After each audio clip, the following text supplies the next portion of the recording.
Welcome to my YouTube channel. Kung bago ka lang sa channel na to at true-blooded Aldab Nation ka, tama po ang channel na pinuntahan mo. Kaya considering na po kitang bagong subscriber.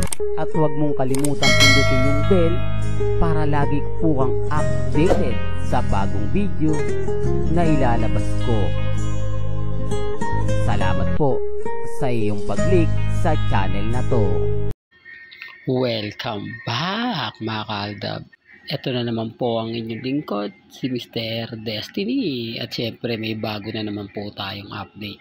Bakit nga po ba si Alden Richards, pansin nyo pag dumarating ng airport, lagi na lang po siyang mag-isa? Diba? Pansin nyo na si Mama Ten lagi yung kasama niya, minsan wala si Mama Ten. Parang may mali, di po ba? Yan yung isa sa sinasabit pinapaliwanag ko na hindi po nila pinapansin.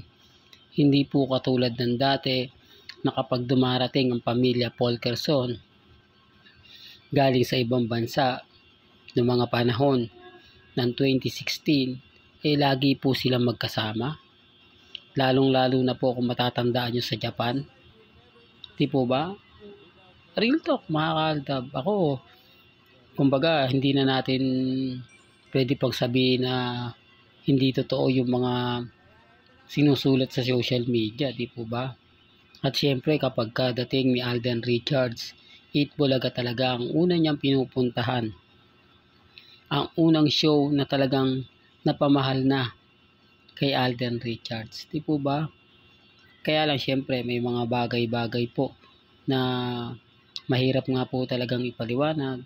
May mga bagay-bagay nga po na kapag tayo nagbibigay ng mga ganap, maraming asar, maraming inis, maraming galit na galit. Lalo na nga po kapag si Maine Polkerson at Richard Polkerson ang nai-involve. Maraming natutuwang Alden fanatics kasi nagiging updated po sila sa atin. Lahat ng mga hindi po daw nila nalalaman, napapanood nila sa channel natin at natutuwa naman po ako. Kaya lang nandun yung point na ayaw po talaga nila na marinig kay Mengay. Gusto nila solid Alden lang o Alden fanatics. Na hindi na naman po pwede yun. Sabi ko nga po sa kanila, Aldab Nation ako since 2015. Hindi po ako bibitiw at hindi po ako magpapalit. Dahil sinasabi nga po ng iba, mas dadami daw po yung followers ko kung ibubukod ko raw po yung update kay Alden Richards at kay Maine Polkerson. Na yung iba ginagawa naman po. May nakikita po ko pa ilan-ilan. Pero hindi gaano sila hindi gaano silang pinanonood. Parang kumbaga hindi siya timbang. Di po ba? Kaya nga ganito sinasabi nila sa atin na dapat daw po pag main fanatics lang. Hanggang sa matapos na yung video kay Mengay lang. Di po ba? Na talagang pinupush po yan ng mga main fanatics at siyempre ng mga Alden fanatics. Pero gaya ng sinasabi nyo at lagi kong pinapaliwanag, masarap po kasing balik-balikan yung mga bagay-bagay na napakasaya. Although sinasabi ng iba, hirap na nga kayong makakuha ng update Hirap na nga kayong makita na magkasama sila Mengay at si Alden Richards. Pero pinupush nyo pa rin yung dalawa na imposible nang magkita at magkasama dahil nasa TV5 na si Mengay at si Alden Richards naman exclusive siya sa GMA Network at sinabi niya naman sa kanyang press con na hindi niya iiwan ang GMA Network. Yung mga ganyang pananaw, mali po yun Hindi po lahat tama. Hindi po lahat tumutugma. Andun po yung point na tama po kayo, nasa GMA nga po sila. O nasa GMA si Alden at eksklusibo nga po siya. Pero pwede po siya maging freelancer. Ang ibig kong sabihin, nakapirma siya sa GMA, pero po pwede po siyang pumunta sa ibang istasyon. na kumbaga parang guess lang po. Hindi po ba? Hindi siya po pwedeng magpakontrata rin sa iba. Kaya nga ito po yung mangyayari at magaganap sa 2025 na lagi ko naman pong pinapaliwanag na mauuna nga po muna yung pelikula sa GMA, pero kapag wala pa pong project, pwede pong kumuha si Alden sa iba. Sample na lang po yung Viva Films. Di po ba ang partner niya si Heaven Paralejo? Walang pinagkaayag ba yan sa MSET kung sakasakali? Di po ba? Kay Nadine Lustre, hindi ko alam kung ano yung Viva Films din po ba kay Nadine Lustre. Kay Ann Curtis, malamang sa alamang ABS-CBN yan, di po ba? Na Star Cinema. Kaya ngayon ang pinapaliwanag ko na hindi po nila nagigets. At tignan nyo po, etong 2025, walang teleserye si Alden Richards. Dahil punong-puno na nga po raw yung schedule niya para po pumokus na sa pagiging direktor.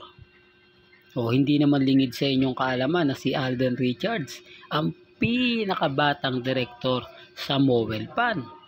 Kung pagbabasihan nyo at kung pagtatagpi-tagpiin nyo yung sinasabi ni Mr. Destiny, tumutugma naman po, hindi po ba? Lahat po yan galing po kay Alden. Lahat po yan galing po sa bibig niya at hindi po natin gawa-gawa lang. Kaya nga po yung iba affected kapag ako nagbibigay ng paliwanag. Kaya yung iba naiinis kapag ako yung nagbibigay ng ganap. Kasi totoo, di po ba? Tinatamaan sila. May mga bagay-bagay na piktik mata o pikit mata lang po sila. Sila po yung tipo na okay lang yan. Kasi kumbaga hindi naman totoo yan. I-scroll na lang nila. Tapos kapag tayo nagbalita, sasabihin nila wala naman daw silang nakikitang ganyan. Wala naman daw. Paano nga po nilang makikita at malalaman? Kung una pa lang po, ini-scroll na nila. Ayaw nilang makita, ayaw nilang pag-usapan. Di po ba? Real talk. Gaya nga po ng kay Katnil. Kumbaga, showbiz lang daw yon para mag-click yung Katnil dahil maraming fans din daw po yung Katnil. Kung ikukumpara sa Katnil, iilan lang daw po yung Katnil kung ikukumpara sa Katnil. Kaya pag gumawa ng pelikula sina Daniel at si Catherine, kailangan ng ganun. Ang galing po nila, no? Kumbaga, kapag tayo po nagsasabi ng ganyan, sinasabi nila hindi totoo. Pero pag sila, sapul na sapul mo, no? Ganyan po kabaya sa social media. Ganyan po nakakainis. Di po ba? Nagaling po sa atin at sa atin po nagsimula. Pero kapag tayo lang po yung ginaya, tayo na nga po yung bitter o tayo pa yung bitter. Tayo na po yung kinuna ng mga update tapos tayo pa raw po yung fake news. Sa palagay nyo, paano nga po kasi sila mananalo kung lagi po silang tulog? Lagi po silang bulag sa katotohanan.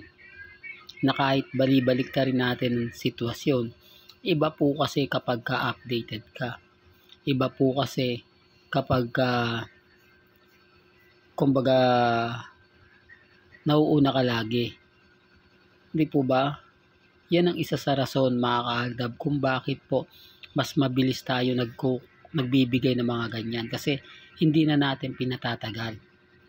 Ang problema po, ayaw po talaga nilang makita, mapanood.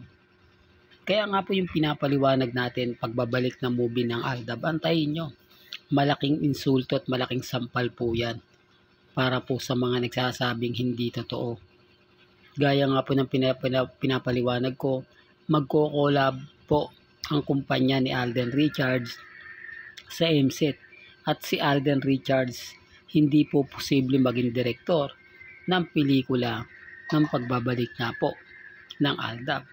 Kaya nga po ako sa inyo lagi nakatutok at syempre para maibigay ko yung mga nangyayari at nagaganap dito po sa pelikula ng comeback movie ng Aldab Nation. Hindi po ba masaya at nakakatuwa pag naririnig natin na may comeback movie ang Aldab? Pero syempre maraming naiinis, maraming ayaw, maraming galit. Dahil ayaw nga po nila na ibalik nga po ang tambalang Maine Polkerson at Richard Polkerson. Hanggang dito na lang po ang ating latest updates. Kaya kung gusto nyo pa po ng pinaka-latest at sariwang update, abay tumutok lang po kayo dito po sa channel ni Mr. Destiny para updated po kayo sa mga latest at sa mga bagong video po na ilalabas po natin maya-maya lang. Kaya kung bago ka lang sa channel na to at isa kang true-blooded Aldab Nation na nagmamahal kila Mengay at Isoy, tama po ang channel na pinuntahan mo. Kaya consider na po kitang bagong subscriber. At huwag mong kalimutang i-share ang mga video po natin sa mga mami, sa mga titas at sa mga sinyo. Hanggang sa muli, salamat po sa panonood at pakikinig.